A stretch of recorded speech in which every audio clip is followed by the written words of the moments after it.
Leaf Show, AHL PSN this week, T-Sibs, Vibes, and Ryan with us as well tonight, talking about everything that went on, including a couple of wins and one not so notable, really. Apparently, a couple of teams won last night in their Game 7s. That Toronto-Syracuse series, definitely the one to really talk about. I think that was the series that, with two incredibly tough teams who showed why they deserve to be there for Game 7, and just a hell of a series there. Not much else going on in the West right now. San Jose just waiting to start up on Sunday. Other than that, not much else to talk about, Ryan. Nothing. Nothing happened, last night other than the Syracuse Game 7. Nothing. Nothing. Not Nothing. a damn thing. Oh, that's Nothing right. at all. That's right. The Moose won in Game 7. Congrats. Oh, did they? Congrats to Vibes and his Team Cancer over there, winning Game 7.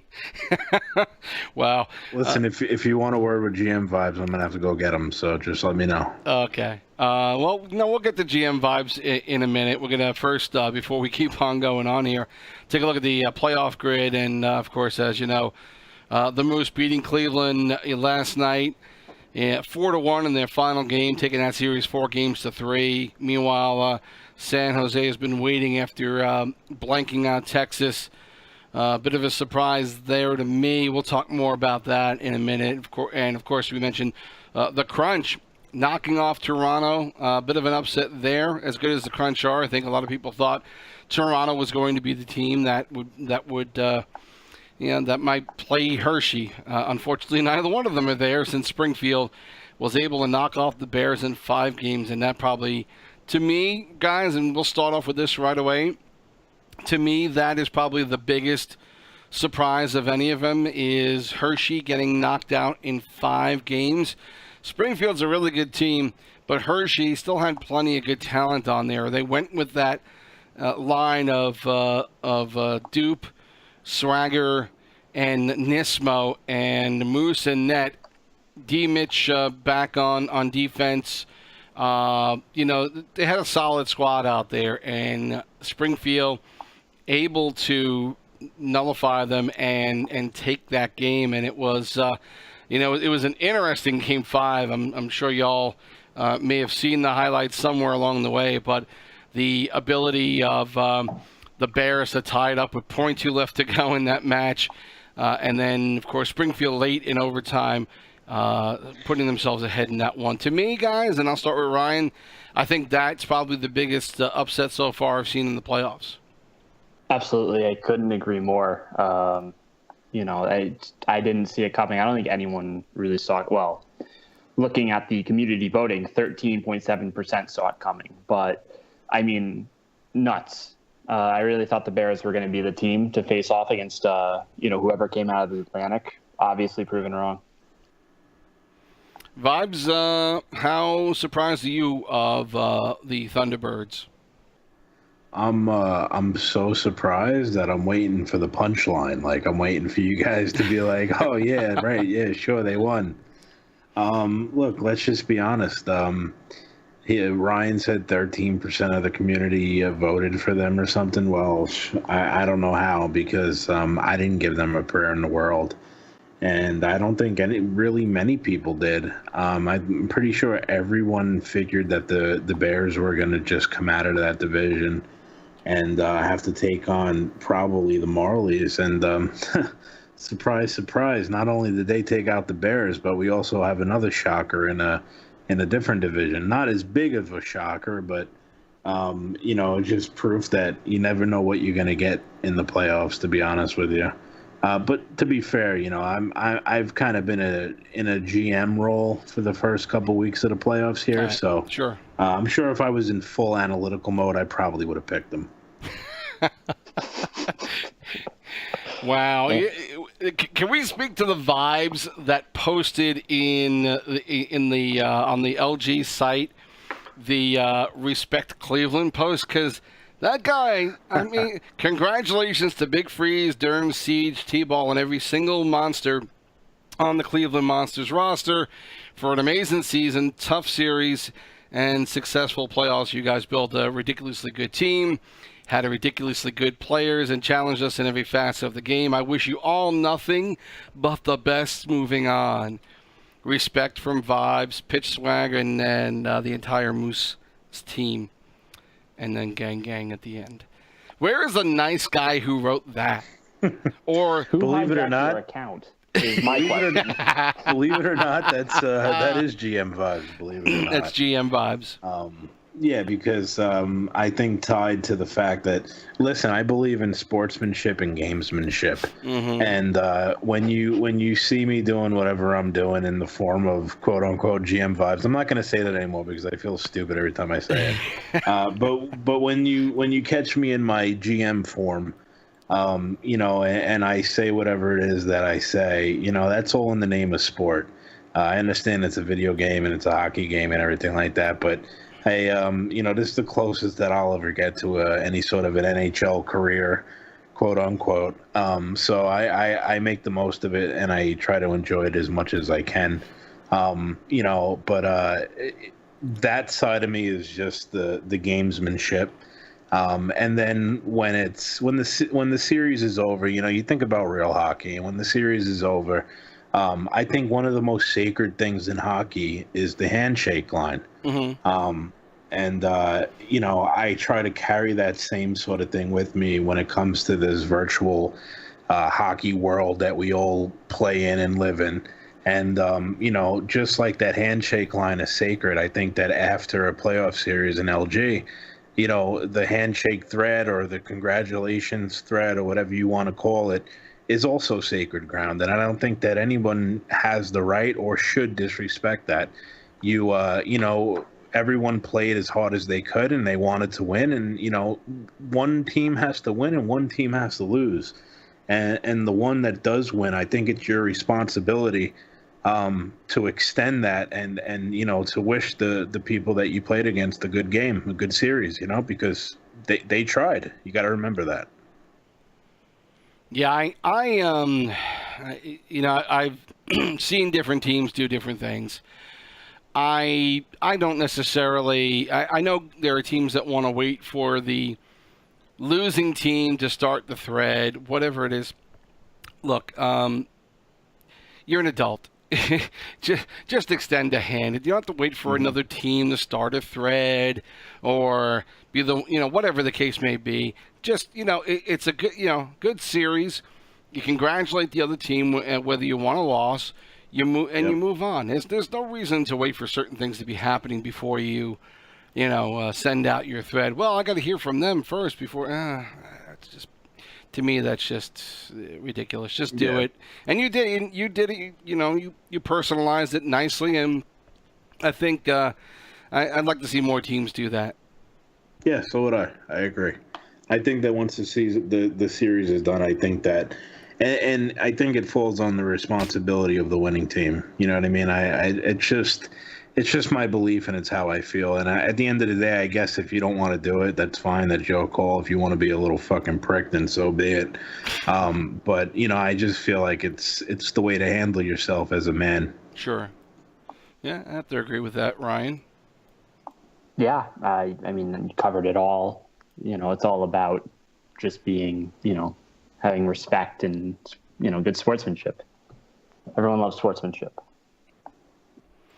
By the way, speaking of sportsmanship, GoHawks is in the YouTube chat, so if you want to attack, he's there, I think, waiting for a fight. So feel free to hit us up there. He's still learning. He's still learning. Well, look, I think we've all played with GoHawks somewhere along the way in a drop in, whatever. He's a vocal guy. You either are okay with it or you're not, and. Is that GoHawks? Did you get him on the? Did you get him on the call? Whose dog is that? That's mine. That's Ryan's killer back there. Someone coming in the house? Are you all right? I think there's someone outside, and he's, it's kind of nighttime now. You can't see because he's a dumb, stupid fucking dog, and now he's barking. Here, I'll be right back. Let me go deal with that. All right. It's funny. We've talked on and off a lot, on and off the air, about your team and the makeup of your team, and we've talked about Go Hawks and Nylander, guys who are clearly very talented at playing the game, and have bounced around a good deal in the league for one reason or another, and it's funny because you've said this to me on many of occasions. Look, obviously a lot of guys in the league may have an issue with him, but my experience is Go Hawks is a good guy. I talk to him regularly. I've had no issues with him. If you're going to give any advice to anybody else who is a GM or is in management or thinks about doing management next season, and you get you have a player on your team who may have a reputation one way or the other, what's your advice to any management folks who may have to work with a player like this, and what's the right way to approach it? Well, that's a really tough question. I don't know. I guess you just need to be able to see eye to eye with them, I guess, and to be able to I don't know. It takes a certain personality at the end of the day is what it is. My advice would be that some people will never be able to have any sort of a player who has a personality on their team, and some people will. I think you either do or you don't. In Go Hawks' case, I see he's still there in the shout box, so hopefully he's still listening. But that's my boy. It's he's a good person. He acts how he acts, and you're either gonna like him or you're not. And I don't know. It's him and I get along. I understand what and who he is. He's a passionate person. He's a passionate guy. When he wins and when we're winning, you know it. And when we're losing, or he's upset, it too. And some people just kind of wear their hearts on their sleeve, and he's one of them. And obviously, it's just it's a matter of chemistry and who he plays with, and you know what? He and Nylander. Again, you look at those two, the way they played, and the way that Mafia Man played with them. Again, there was some really good chemistry on the ice. I think it was some of the best team play I've seen all year. Forget the fact that you beat Cleveland, which is in a Game 7, which is still a damn good accomplishment. I think you guys just played a really complete game. I think, one of the things I think is one of your very successful, things that you do is you guys play really good team defense. And you talk about your game and how you come back and help out when you play center and how you play more defensively. Even with the offensive powers of guys like, Go Hawks was a center in that game last night, and Nylander and Mafia. You saw them forechecking. You saw Mafia stick check, poke check so often, right? One of the goals came off of that. That's, in the end, if these guys can get together when they're out there and they play, and they have good chemistry about what they need to do in their positions, that's all that matters, and that's exactly what you got out of these guys last night. Yeah, and you know what? I'll tell you something. I don't want to, for fear of just keep on talking about my team and talking about my team, because I really don't want to. Sure. But I will say this, that you go look at our team chats, and you look down, down the chat box and stuff, and in multiple chats, and you got guys like Go Hawks who are offensively gifted, Mafia Man, offensively gifted, Nylander, offensively gifted. All these players who are offensive-minded people, they're all talking defense. Right. Every last one of them. Go Hawks. When I first started playing with Go Hawks, he would be hanging at the red line. I swear to God. Pass the puck up, pass the puck up, pass the puck up. But I would get on him for it, and I would talk to him about it. And I would tell him certain things. And now he's a defensive guru. Every time you turn around, you look in front of our net. Who's there? Go Hawks. And he's not the only one. You got guys like Nylander, who's another. I mean, he's way better at the game than I'll ever be. But he's talking defense, Mafia man, talking defense. The whole team is talking defense, and right now there's a team-wide buy-in, and it just seems to be working. Well, we'll get to your series in a little bit. I think we want to save that for the end, because I think that'll be the important one to talk about. Let's go back to the other series that's coming up. First of all, let's talk about the Crunch knocking off the Toronto Marlies 4-3. In that series, always a lot of talk about their offense and more specifically one player and for Syracuse, and that's Lobo Tangles, who obviously gets a lot of publicity for his play. But it was again a very interesting series for him. His first 2 games really not that good. 4-2 losses on both accounts, where he was a -4 in both, total for both games. And then, of course, in Game 7, 2 goals and an assist. Came back and had a nice final game when it was necessary. Again, and I was saying this a little bit to Kepler today, talking about what's coming up for them, and he was talking about it's getting tougher and tougher, and it's like, yeah, well, of course, you're hitting round after round of the playoffs now. You just got done playing a team that was a conference winner last year, and now you're going into that playoff matchup against a team that was the runner-up to Hershey in that conference championship. As the talent starts getting better and better and the clubs get better and better, it's going to get tougher and tougher to do what you need to do. And Lobo faced a little bit of a challenge against the Toronto Marlies, but came away in Game 7 with a very solid performance.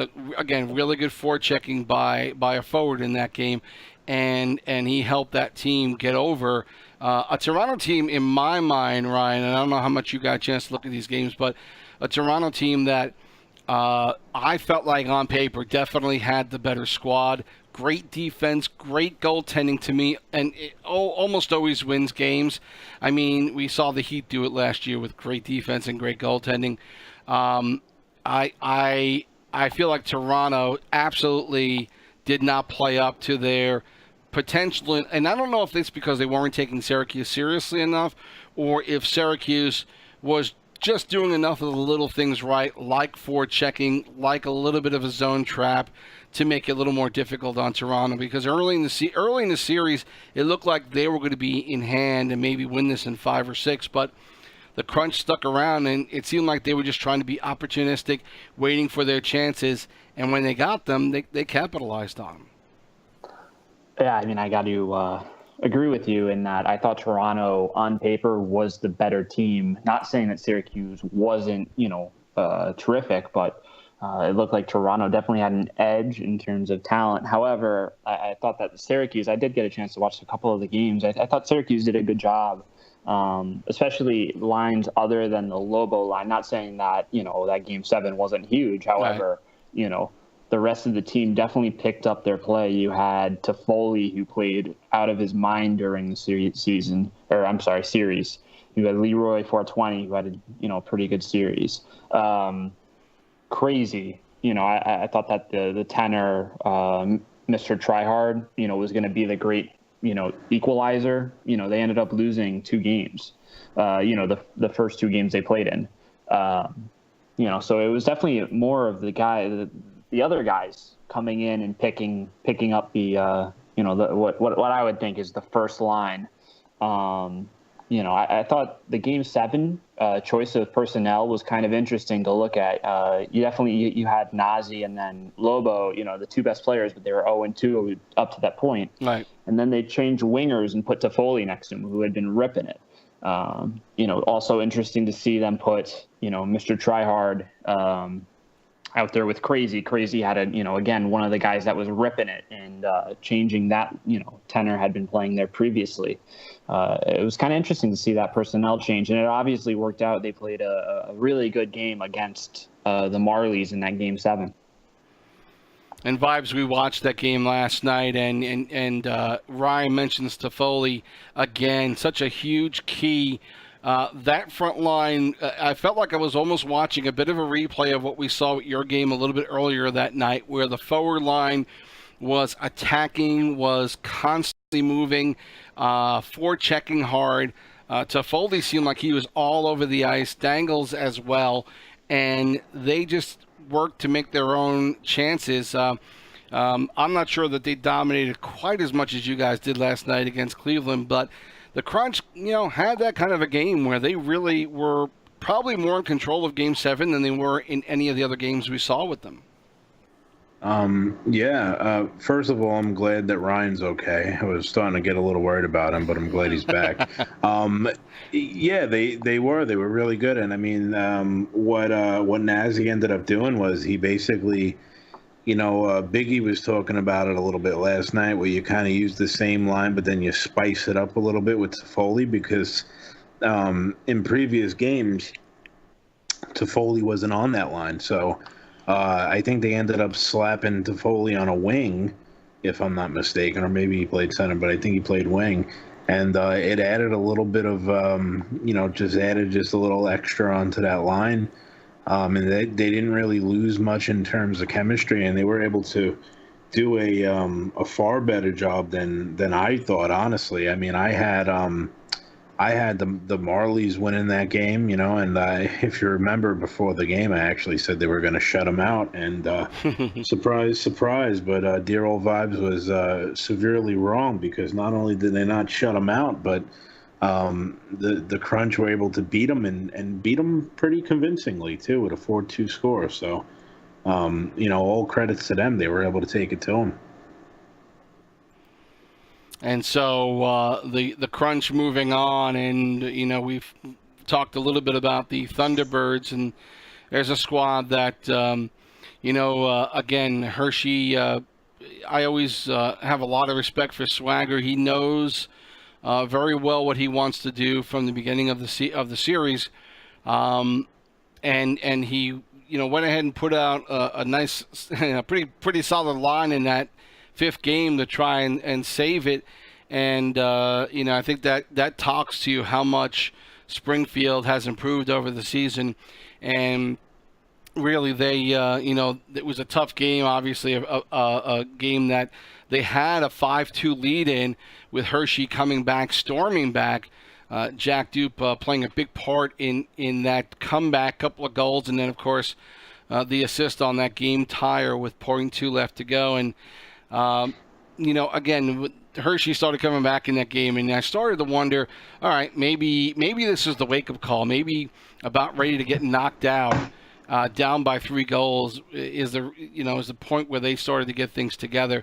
Got into overtime, and Springfield did something that, if you're one of the teams who might play them down the road, you're going to take notice, and that is, even though the slide was happening in that game, they stopped it when they got to overtime. They got back to basics. They got back to their game. They weren't running scared. They weren't chasing, and they started to play smart hockey again in that overtime, and they were patient, and they waited for their opportunity, and it finally sprung up when they had a loose puck and were able to get something out front and put the game away in overtime and winning that one. So Springfield not only showing a good deal of talent, but I think some of that veteran core we've talked about has helped them out tremendously, Ryan, and in being mature in situations where they're losing control, and I think it's going to be a big bonus for them going into this playoff run. Absolutely. I mean, the ability to come back from adversity or the giant momentum swings, hit back, it's huge, especially in the playoffs. Momentum. I know that EA says there's no tilt. There absolutely is. I don't care what they say. When things start going bad, bounces start getting really, really stupid against you. It just happens, and I see it all the time. The ability to come back from that and, put one up is huge. And then that definitely stems from, veteran presence and knowing, don't panic. This isn't the end of the world. We can stop this. We can do it. That's huge. And vibes, I think, again, you like you said, you didn't get a chance to really see a lot of these series, but that always has to be a little disconcerting when you feel like you've made a big comeback like Hershey did, stopping a breakaway at the end and then turning right around and scoring to tie it up. I think you have to feel like, I don't know what else we could have done to beat these guys. What was the score you said when you said they finally woke up? It was 5-2, and I want to say they were still a good, good 6 minutes or so left in the game at least, or more than that actually, probably like 10 minutes left to go in the game.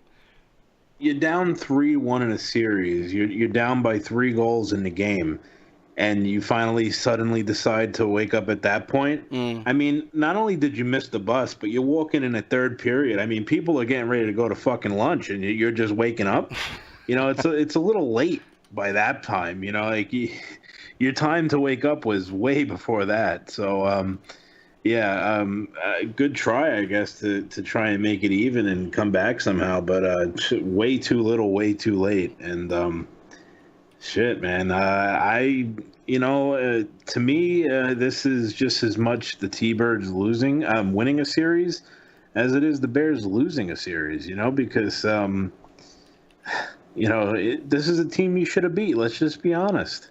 I mean, I think if you ask the T-Birds, they'll tell you the same thing, that the Bears should have beat them. But just couldn't get the job done. Waking up way too late. Well, I gotta say, I think, and Ryan, you can comment on this. I knew a lot of the guys on Hershey. I don't, they still had Moose back there, but Moose will tell you himself that you can play the position really well, but it doesn't matter if you don't have enough support on defense. And while the defense was pretty good, I don't think it was anywhere near where it was last season. And I think for the longest time in that division, they were allowed to get away with it. But I think now it's when it came to this series, I think Springfield, was able to exploit it a little more. Moose, if you watch any of these games, he was flopping around a lot because he had to. And I think in the end, again, defense, the Manitoba Moose may not have the greatest goaltending in the world, and they've got good ones in Domi and Archmangus, but I even with Moose, if you don't have a good enough defense in front of them, you're going to struggle, and I think that's kind of what happened to Hershey this season in the playoffs. I don't know if that's necessarily true. I mean, to be honest, in games 2 and 3, they put up a combined 1 goal. I mean, sure. When you're doing that, you're not going to win, just period. Right. But you're right. I mean, they definitely did let up a good amount of goals, a lot more than I thought they would. I mean, more than 4 in 4 out of 5 games, which is that's too much, especially when you're trying to win a series. I think I don't necessarily blame it all on defense. I don't blame it on the goaltending, but the offense was definitely lacking. I mean, it just wasn't there. In Game 4, they came out after that small slump and put out 3 in the first period. However, after that, they didn't do anything. They, second and third period, no goals, and the T-Birds were able to come back and win that game in Game 4. So I do shed some, responsibility on the offense as well. They were a little bit anemic, especially in the middle of that series. So now moving forward, as we look at this series coming up between these two teams, the Thunderbirds and the Syracuse Crunch, and obviously it's these guys have played each other a few times this season. As we look at the stats right now, the Thunderbirds have taken the series 2-1. You see the scores in that first game, a 7-6 Syracuse victory, and then a couple of low-scoring games where the Thunderbirds win 2-1 and 4-1. Shots on goal, a good deal more, good 21 shots more by the Thunderbirds overall, which is a bit surprising coming up against the Crunch. Outscored them as well. Time on attack, several minutes more there ahead. So the numbers, especially if you look at the penalty minutes, the numbers speak to a team that seemingly had control over the Crunch in the games that they played. And again, maybe it's just because we haven't been exposed to the Thunderbirds enough, but this team, I think, is a good deal better than maybe most of us realize, and we're starting to see it now with the way they've played. But what are the Thunderbirds? If you're going to say the Thunderbirds are going to win this series, vibes, what do you think is the biggest key for them? Is it them just playing their own game? Is there anything they have to do special for the Crunch? Because I kind of see two teams that are a little similar here, that they are good at capitalizing on other teams' mistakes. I think Springfield is can be a little more aggressive. I think this could be a really interesting series, but what would you tell the Thunderbirds that they need to concentrate on with the Crunch? I would tell Ice Block to get Peter Pan's number off a Premier player, because that's what they're going to need. They're going to need as much fairy dust as they can get their hands on. Mm-hmm. I mean, the thing about the T-Birds that is in their favor, and if they match lines the right way, there's not really a drop-off in their lineup, mm-hmm. where other teams, they may have a heavier top line, maybe even a heavier top two lines, but then there tends to be a little bit of a drop-off once you get through that. The thing with the T-Birds is there really isn't that much of a drop-off. They just kind of seem to be steady on through the lineup, so that's something that they need to learn how to use to their advantage. And I think if they can do that, they'll have a chance. Better odds than like the New York State Lotto. Not a hell of a lot better, but a chance. Hey, listen, they beat Hershey. So I didn't give them a chance in that series either. So we'll see. I think that one of the major keys is really trying to shut down the Syracuse offense, and it's going to be different than what they've seen so far this season. Syracuse, in the series that they've played, Syracuse plays a phenomenal time on attack game. They cycle the puck very well, and they want to kind of constrict, the way I'm sure they view it is, the more that we hold on to the puck is, less you are, therefore you're going to get less chances. In the Toronto series, they out time on attack Toronto in 5 out of 7 games, which is no easy task considering how good Toronto, is. I think that's going to be a different look than maybe Hershey or Hartford has given them so far, and I think it's going to be challenging to deal with. You're right. I think the Thunderbirds are definitely a long shot to win this, and they're definitely fighting uphill. However, they've already proven me wrong, very, very wrong once. So I'll definitely give them a shot. But I really do think Syracuse is going to, the way that they conduct themselves in games is not going to be easy for the Thunderbirds to adjust to, especially playing against the, teams that they've played against so far.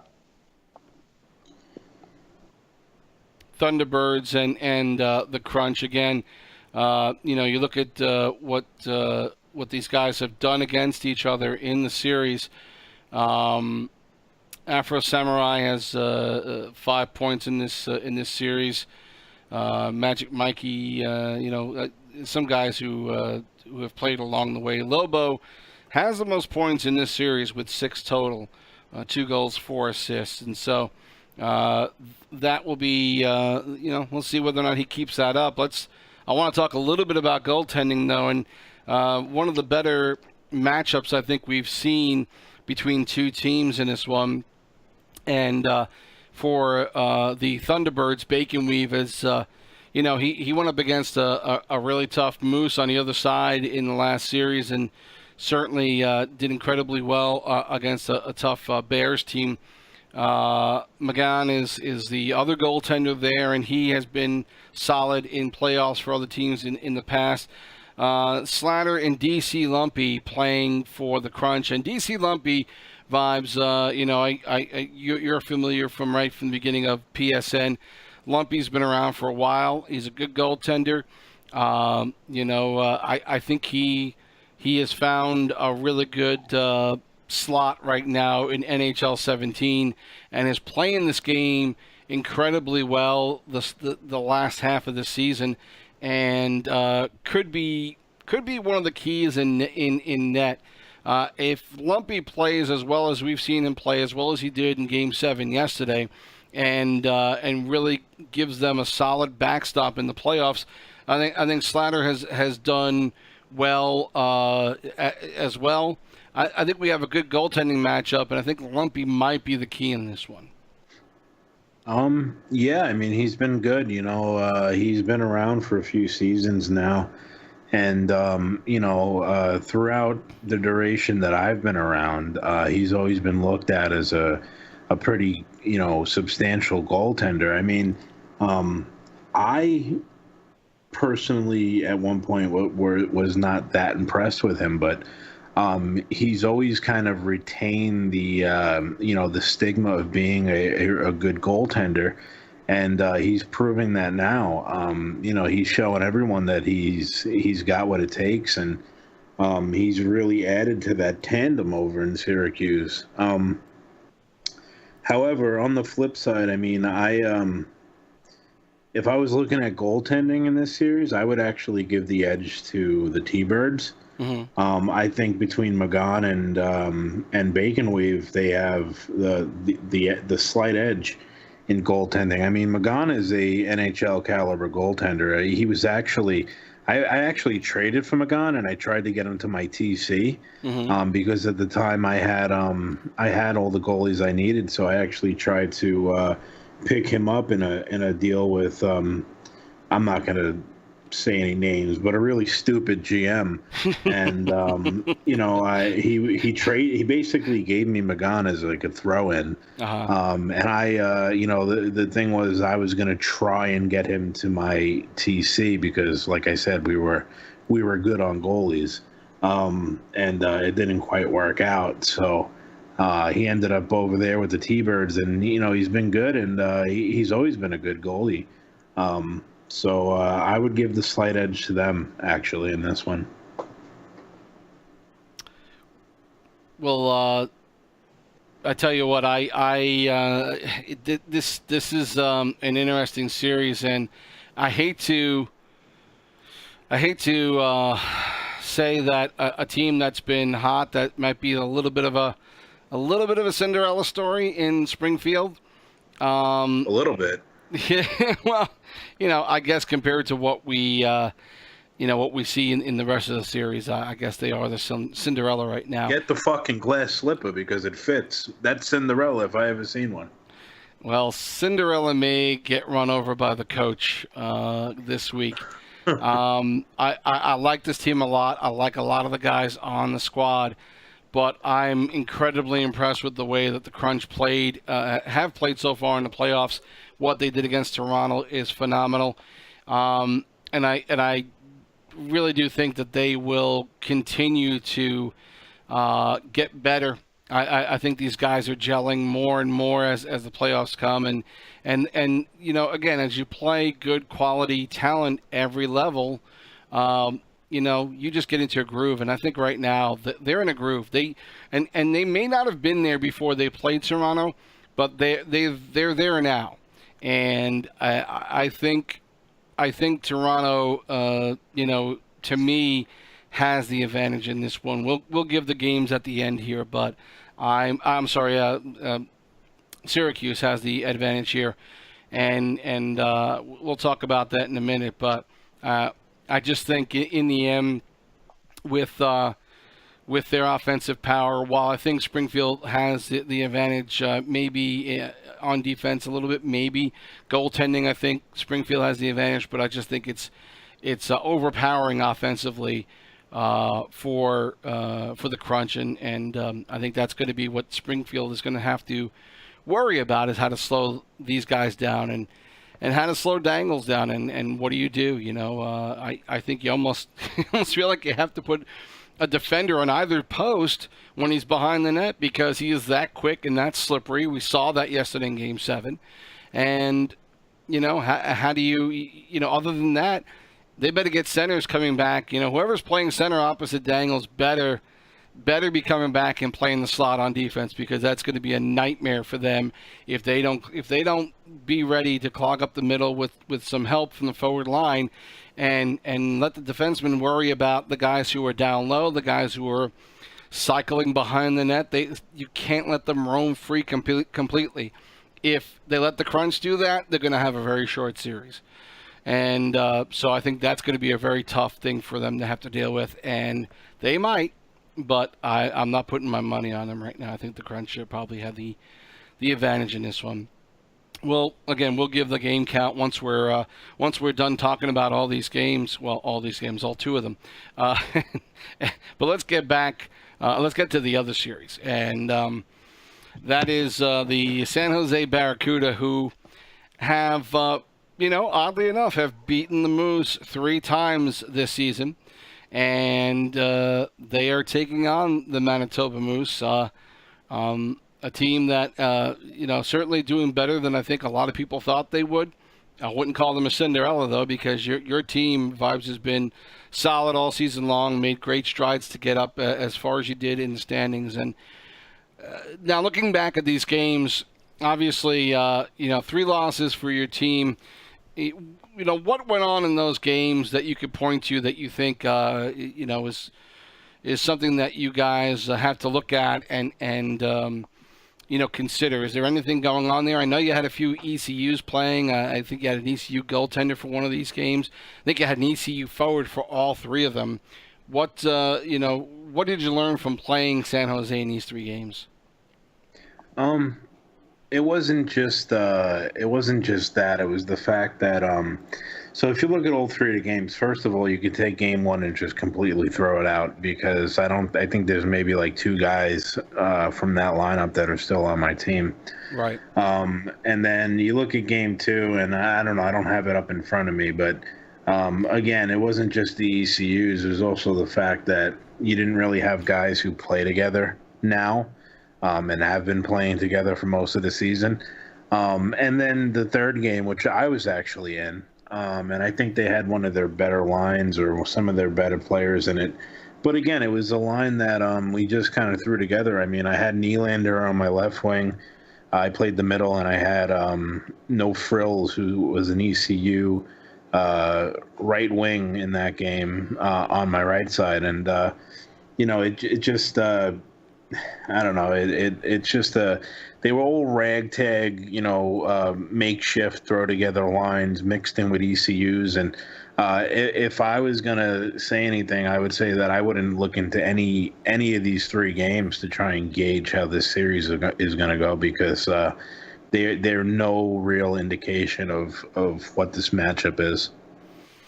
In these 3, though, and it's worth noting that in these 3 games, total shots by San Jose 62, a good deal more time on attack.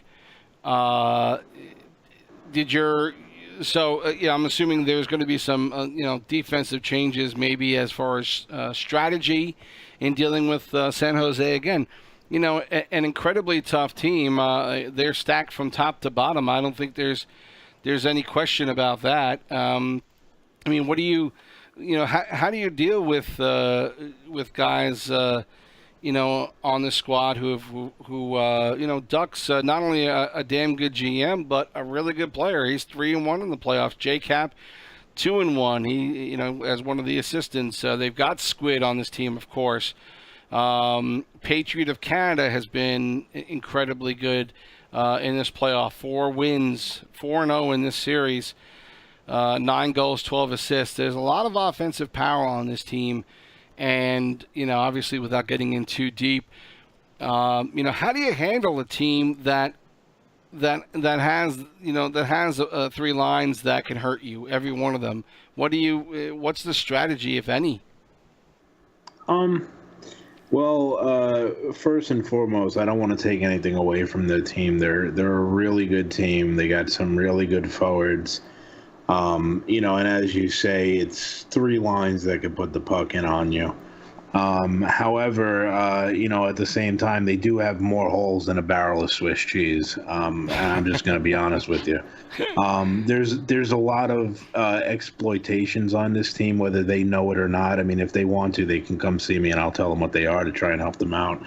But, there's a lot of things that this team does or doesn't do that can be exploited.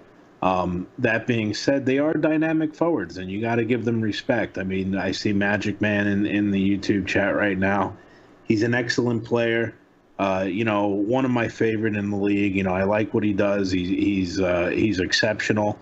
And no matter what you say or what you do, it's going to be a challenge either way. And I guess we'll just have to try and come up with something to exploit them. But every team has holes. What's the hole on your team? The asshole, which is me. That is the correct answer, by the way. Yeah. I mean, again, you've had to deal with some ECU issues this season, and that has played in every game that you played against them, and even Magic Man is saying in the shout box, scrap those games. And that's one of the things about this league is from week to week. I mean, what happens in week 2, quite often it doesn't bear any resemblance to what happens in week 8, week 9. Sometimes teams can be almost completely different. And so, between that and chemistry, it's hard to really look back at these games and say that they really have any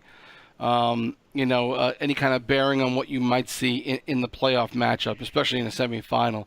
But, I think all you can really do from your side is maybe look at those games if you can and say, okay, well, some of these guys are still on this team in San Jose. If I want to get some feel about what they've done against us, that's one thing. You're probably better off looking back at the playoff games they just played, because to me, that's where these guys have the most chemistry. And, looking back at your team and the way they've played of recent, I think, your lines and the players that you have talked about, that you've touted the whole time, of course, Mafia, Sessman, Timmy Z, have just been phenomenal. Nylander, Gohawks, all these guys are tremendous components of your offensive weapon. And, you picked up a couple of these guys during the season. They've gained some kind of momentum and great chemistry together. I think there's only so much you could take from those old games, and I think you have to look and see what these teams have done more recently to get a gauge about what you're up against. Yeah, I mean, I won't be I won't be looking at any of the games that we played against them. I think San Jose is going to quickly learn that I'm crazy because, as soon as I had a little bit of time today, I got right to it, and I've already looked over about an hour and a half for their videotape, and I've noticed certain little things that they do, all of their forwards. And I've looked at their goalies, and I hope that's not Niwo Kid in the YouTube chat, because if it is, That's Domi. Okay. Okay. We're gonna sweep them 4-0. No, Domi. I don't think we're gonna sweep them 4-0.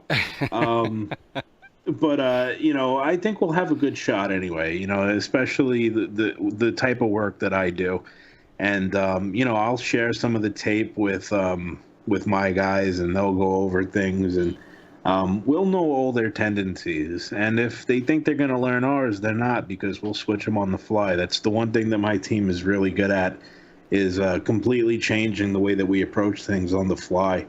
We're not going to sit there and just keep throwing our heads at the wall over and over and over again. We're gonna change up what we're doing. I think it'll be a good series. I think they're a good team, but I think we're better. Ryan, let's get your perspective on this, and let's start out with San Jose and their offensive prowess. They've got a good defense. They've got good goaltending. Their offense has been phenomenal of late. 8 wins in a row now after being down 3-0 to Ontario in the first series. What do you see is the strong suit for San Jose that the Moose should be concerned about? I mean, it's got to be their offense. The last couple of games, they absolutely lit up Texas, and Texas wasn't putting out bad lines either. However, the San Jose offense was just overpowering. The other thing I got to look at is their goaltending. New Kokid has been phenomenal so far through the playoffs. He's definitely the number one. McGalley's been playing quite well too. He had a really, really good game against Texas. I think it was game 3. Despite the firepower from Texas, he still saved a good amount of shots. Somewhere around 15 to 16, something like that. Vibes is right, though. I think that San Jose's defense is beatable. However, that being said, it's still quite good. You have guys like Loki, Bacon Blitz, and Philly gonna spank you. Those guys are solid players. And then you have the killer as well. Definitely not the most imposing. However, I think with the offense, if everyone's clicking, it's still going to be, a monumental task, to beat them. It's just their offense, though, is just so, looking at it, there's really no weak player. There's no one that you go, tonight's going to be a little bit easier because we have to face this guy. It's just not like that. They got a good, really, really good offense. It's going to keep the Moose on their toes the entire series. You talk a little bit about Galley. There's a guy who has a ton of talent, and I think got a little bit lost in the shuffle, but has found a home in San Jose. 3-1 on the playoffs, 86.7 save percentage, 1.44 goals against with a shutout so far. And again, I think he could be a big key. I like Arch Mangus and Domi. It's a good combination. Arch has been away for a week, Vibes, and obviously it's not like physically playing the hockey game, but I'm assuming you have Arch back for this series. Vibes. Oh, I'm sorry. I was zoned out there. I'm not sure. His plane gets in late Sunday night. We'll see what goes on. Jeez. Oh, by the way, maybe we'll ask this at the end. Anyway. No, go ahead. Let's hear it. What's up? What's on your mind? Well, you want to wait? We'll wait. Whatever. We'll wait to the end after our All right. Okay. our guesses. All Then I'll let Ryan talk about something that he wanted to get off his chest a little bit. Magic, my goalie don't need no advice, okay? He has all the advice he needs. Trust me, he don't need nothing from you, I promise. Want me to give your goalie advice? I'll give him advice. Well, you've got, you've got Domi and Arch. They've got Galley and Kid. So it's again good goaltending matchup. I kind of would give the Barracuda the advantage there. I think overall your team the Moose may have an overall better defense, and that's going to be important. I think it's going to be incredibly important in the series for your team to be able to give San Jose's offense a run for their money and keep them busy and keep them without a lot of space to maneuver. I think that's going to be a key. You've got the kind of goaltending who can make the plays, who can make the initial stop, who can move well. Kidd does that well in net. He moves well from left to right. So I think, for San Jose, I think Domi does that as well, too. I think Domi, when he's on top of his game, he's one of the best, quite honestly. I've seen games when he's done that. So I just said something nice about you, Domi. Quiet down a little bit there. That's why I'm laughing. You have a team full of head cases, my friend. Oh, Domi's nuts. He beat up Beal the other day. I told you. Oh, yeah. He drove to his house and beat him up, didn't he? He did. Domi, tell him. These are the modern day Broad Street bullies. This team, combined with the Bad News Bears. Yeah, you guys have a real dysfunctional family there.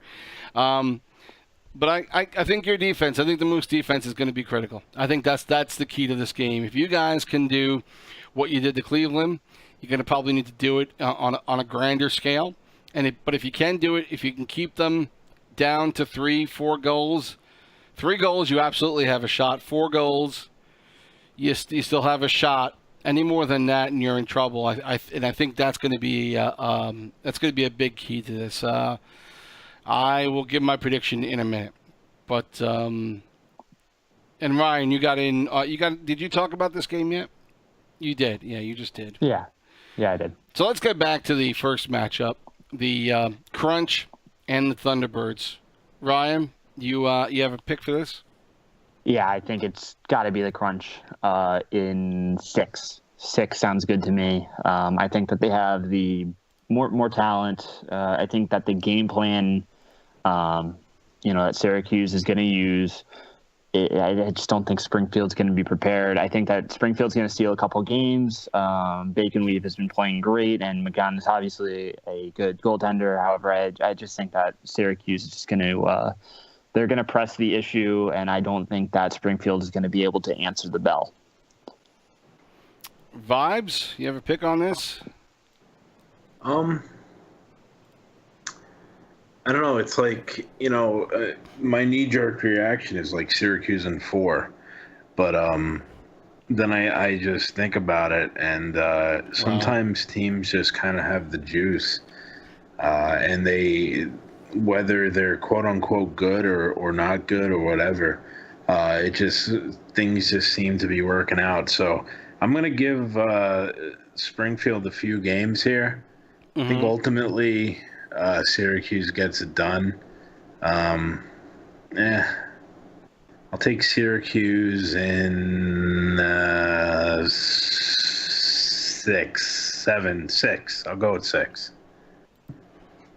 Again, I think it's gonna be a close series. I don't feel like the Crunch are going to be able to close it out in 6. I think that's going to be a problem, just because Springfield's going to have the advantage on the lineups that night, and so I don't know if the Crunch are going to save up Lobo and some of the other guys like Toffoli for game 6 and 7.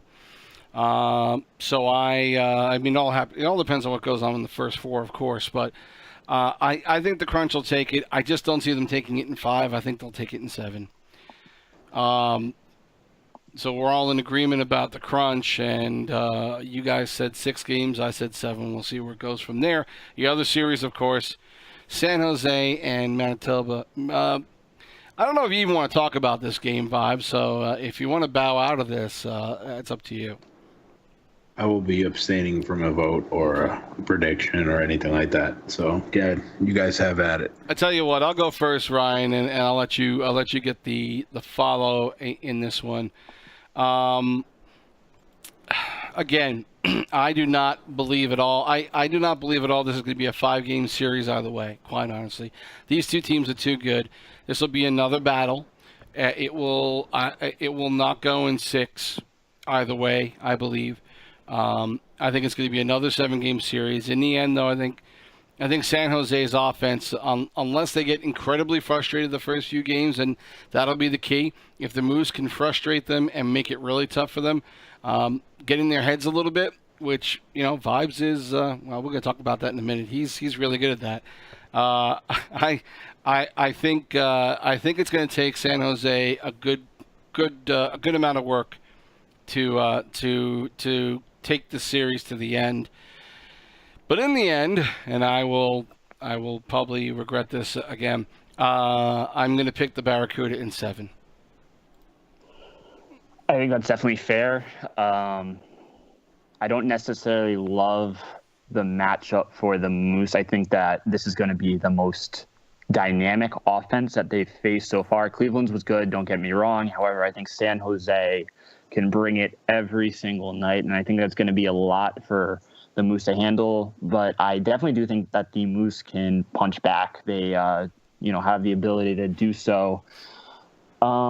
Looking at the series, I think I agree with you. I think it's got to be San Jose in 7. I like what they have going right now. 8 straight wins.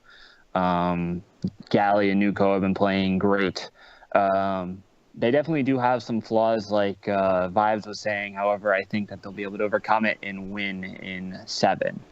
I think one of the giant X factors that we have yet to have talked about so far in the history of LG AHL this week has been Vibes. Vibes is a phenomenal manager. If you look at some of the tricks that he's done, I mean, Game 7, switching up the lineup right before the game. I think it was like the hour. Oh, that's classic Vibes. I even watching the game, I was looking and I saw, guys weren't able to get into Cleveland's lobby, so they had to switch up hosts. I think Vibes, I don't think that was a mistake. That was planned. Vibes was trying to get them off their game. I think Vibes can pull tricks out of his ass and help them go to victory, stemming from that. I'm looking forward to see what manager / GM Vibes has left in the tank. I mean, I thought that changing the lineup was good, having his guys back out, probably. I don't know. I don't think that was intentional, but maybe it was. I wouldn't put it past Vibes. I would never do such a thing. Wait a minute. Wait. Are you accusing Vibes of not starting that game on time? I'm not accusing, but I'm heavily suggesting that's what happened. I would never do such a thing. Vibes, I don't respond. know. No, I wouldn't. Honestly, I would never do that. I think that's just not my character at all, and I could never see myself doing something like that, to be honest with you. Okay. All right, Vibes. Wink, wink. You sure? But wink, wink. How am I winking? What do you mean? Oh, I'm winking at you. It's good. His picture's Oh, you trying to flirt with me? If you want to flirt with me, I'm trying to say that you would never ever do something like that ever. Just be a little bit more forward if you're trying to flirt. Let's just get right to it. All right, man.